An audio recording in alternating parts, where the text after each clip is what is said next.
Hello friends, summer వస్తే చాలు ప్రతి ఇంట్లో మ్యాంగోస్ ఉండాల్సిందే కదా. మీలో ఎంతమందికి పెరుగన్నంలో మామిడి పండును పెట్టుకొని తినడం అంటే ఇష్టం?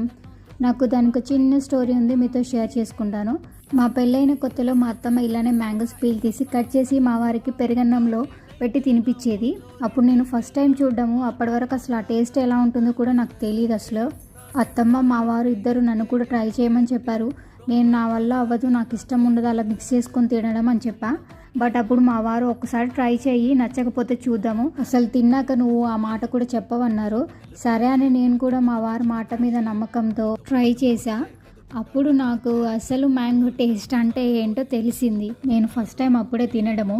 ఈ మ్యాంగోస్ కాకుండా మనకు బంగినపల్లి మామిడి పండ్లు అని దొరుకుతాయి కదండి, వాటితోటైతే ఇంకా నెక్స్ట్ లెవెల్లో ఉంటుంది. బాలసుబ్రహ్మణ్యం గారు ఒక పాటలో ఎందుకు పిజ్జాలు ఎందుకు బర్గర్లు అన్నట్టు ఈ టేస్ట్ ముందు అవి ఏమాత్రం సాటిరావు.